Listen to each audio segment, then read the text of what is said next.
Well, the initial response of the courts to the suppression of free speech in World War I was to support it.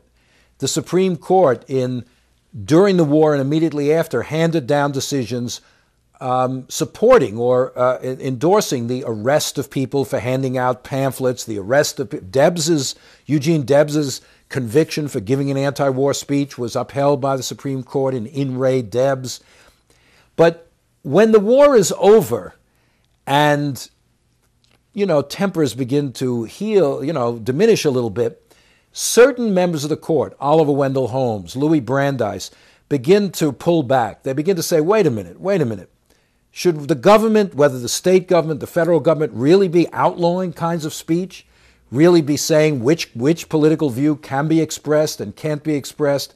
And so as the 1920s goes on, you begin to get Supreme Court decisions overturning convictions of people for just expressing their point of view.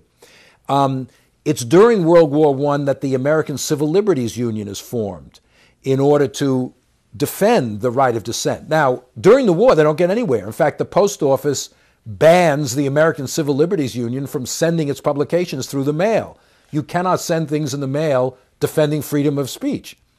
But when the war is over, again, they begin to grow and they begin to mobilize sentiment in favor of a broader defense of civil liberties. It doesn't happen all at once, but this is really the beginning of a long process by which the courts will more and more begin to enforce the Bill of Rights, which they really had rarely done beforehand.